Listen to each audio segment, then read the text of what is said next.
Hello everyone, welcome to my channel. I'm Jordyn. Welcome to today's video. I am about to make a cardigan for a loved one of mine. It is one of my aunts who told me she wanted to place an order for a cardigan as soon as I had time in my schedule. And right now I am in between custom orders that have come in through my custom inquiry form. Basically, I'm waiting on yarn for the next one. So I told my aunt I would get started on her cardigan. And what's making this one unique is firstly that I will be using a new yarn for me. It's only a little bit new because it is one of the Caron cakes. I have used the Caron big cakes, which might be the same type of yarn, just bigger cakes as the name would suggest. I don't really know, but my aunt liked this colorway of yarn. This is the Caron cake in blueberry cheesecake. It is a medium 4-weight yarn, 80% acrylic and 20% wool. Okay, so it is different from the big cakes because those are 100%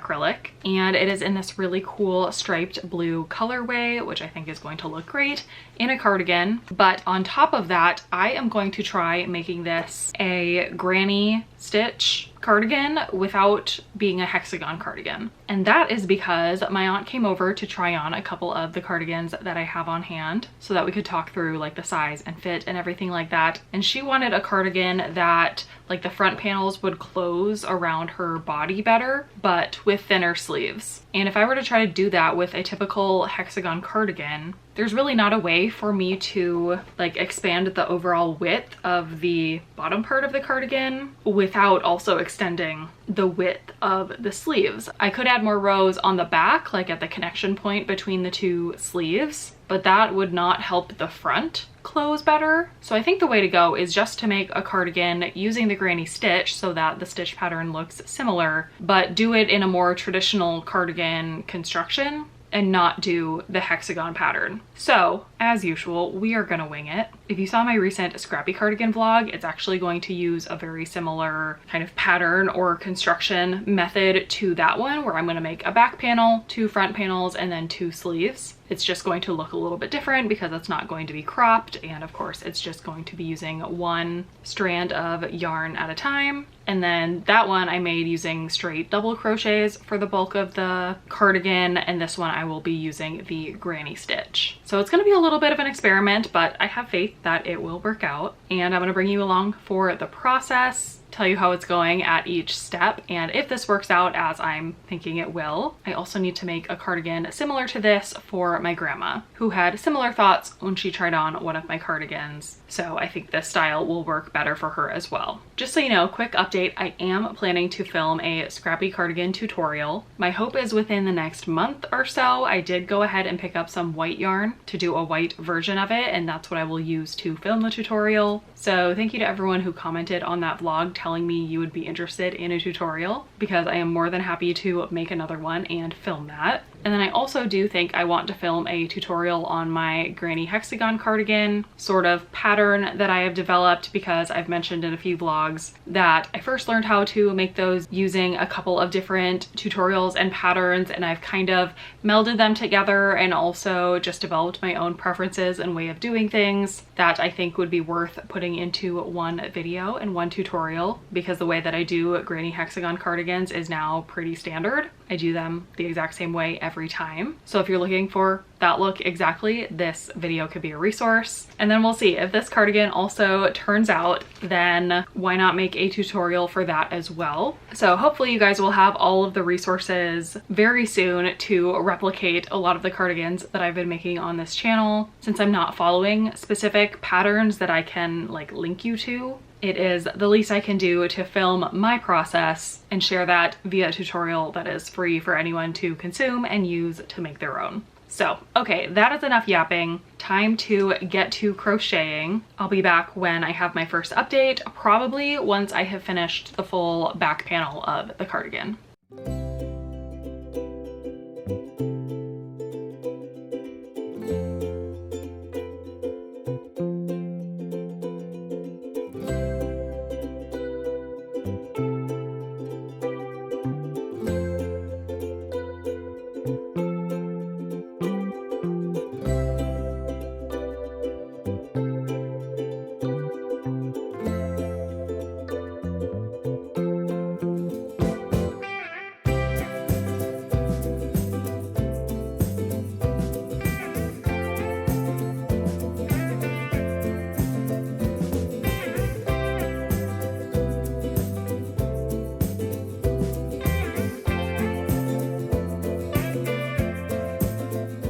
All right, friends, I'm back with an update. Some time has passed. I've really been working on this cardigan sporadically in between other orders and things I have going on. So I'm really glad this is for a family member because she completely understands and is not in a rush to get this or anything. But not only have I finished the back panel for the cardigan, but I've also finished the 2 front panels. So I thought I would show you the progress. So this is what the back panel looks like. It is just a large rectangle. Making cardigans for other people is always really challenging because sizing is tough, especially this type of cardigan where you have to kind of determine for yourself what dimensions you're going to do for the entire back panel. You know, you're defining the width of the cardigan itself. The sleeves are much more forgiving because the back panel and front panels meet on the shoulders and then it kind of goes into the sleeves and then you can just extend it from there. And also an overly baggy sleeve is okay. But you know, the overall width of the cardigan is a little bit tricky, and also because my aunt has some specific desires when it comes to how much it closes around her body. I don't know, I'm hoping that I'm doing a good job. But I did go ahead and just do a big rectangle from bottom to top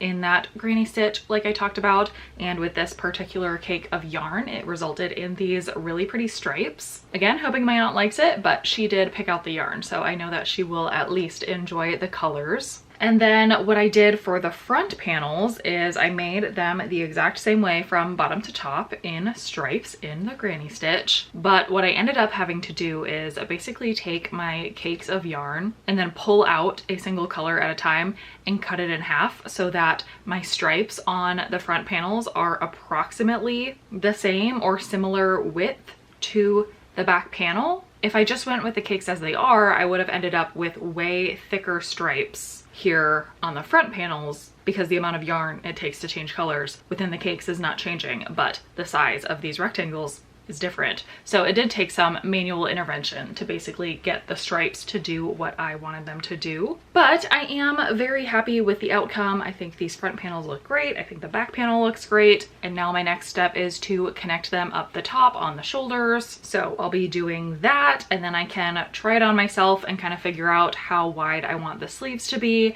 And then I can connect the bottom, then make the sleeves also with the striped pattern, and then eventually connect up the sides and under the sleeves to close it all up, and then I'll have my finished cardigan. So I am happy with how it's coming together. It's not exactly quick because, like I said, I'm doing it in between other tasks. I'm not timing myself or anything. I do expect this is taking me longer than my hexagon cardigans typically take me, but that's because I've made a million of those. I'm very comfortable with the pattern and there's less finagling to do with the yarn for that cardigan, but that is okay. This, like I said many times, is for a loved one, so I know that she doesn't mind the time it's taking, and I don't mind the extra time it's taking to make it what she wants. So yeah, all right, that's the update. I'm gonna get back to making the cardigan, and I'll be back with my next update whenever I have it.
Okay, I have finished the cardigan. I'm really happy with how it came out for my first time doing a non-hexagon granny stitch cardigan. I definitely had some learnings from this, and I'm excited to continue kind of tweaking this non-pattern pattern and getting better at doing this sort of cardigan to better suit different people's measurements and preferences when it comes to cardigans. I love that it's so customizable in that every single, you know, panel I'm making a certain set of dimensions compared to like a hexagon cardigan. You make a hexagon a certain size, but then all of the corresponding dimensions are kind of fixed based on that, and you can extend things, but you can't customize exactly how it looks quite as much. So yeah, I'm really happy with this first attempt. I think my aunt is going to be really happy with this cardigan. I did already send her a picture of it, and I will try it on. I'm not wearing the best, I don't know, shirt to go underneath it, but I think you will still get the idea. I think the stripes turned out really nice.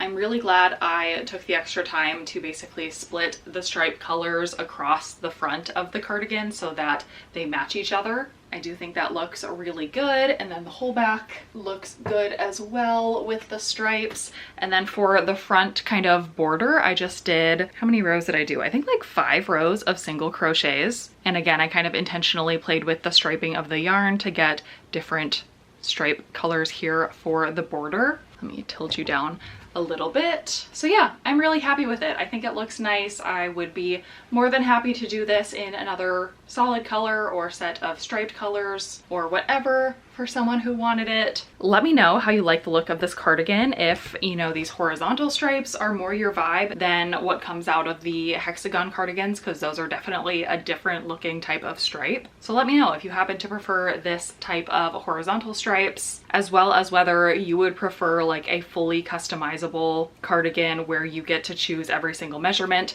from the size of the back panel to the size of the front panels to the length of the sleeves to the size of your border, etc. I would love to hear your feedback, and if you've made anything like this in the past, any tips and tricks you have to pass on. I've got lots more crochet vlogs coming very soon, so please subscribe if you're not already. If you like content like this, I have a lot more coming. I have recently had some very fun and exciting Etsy orders placed. Other than that, I don't think I have anything else, so thank you so much for watching this video, and I will see you in my next one.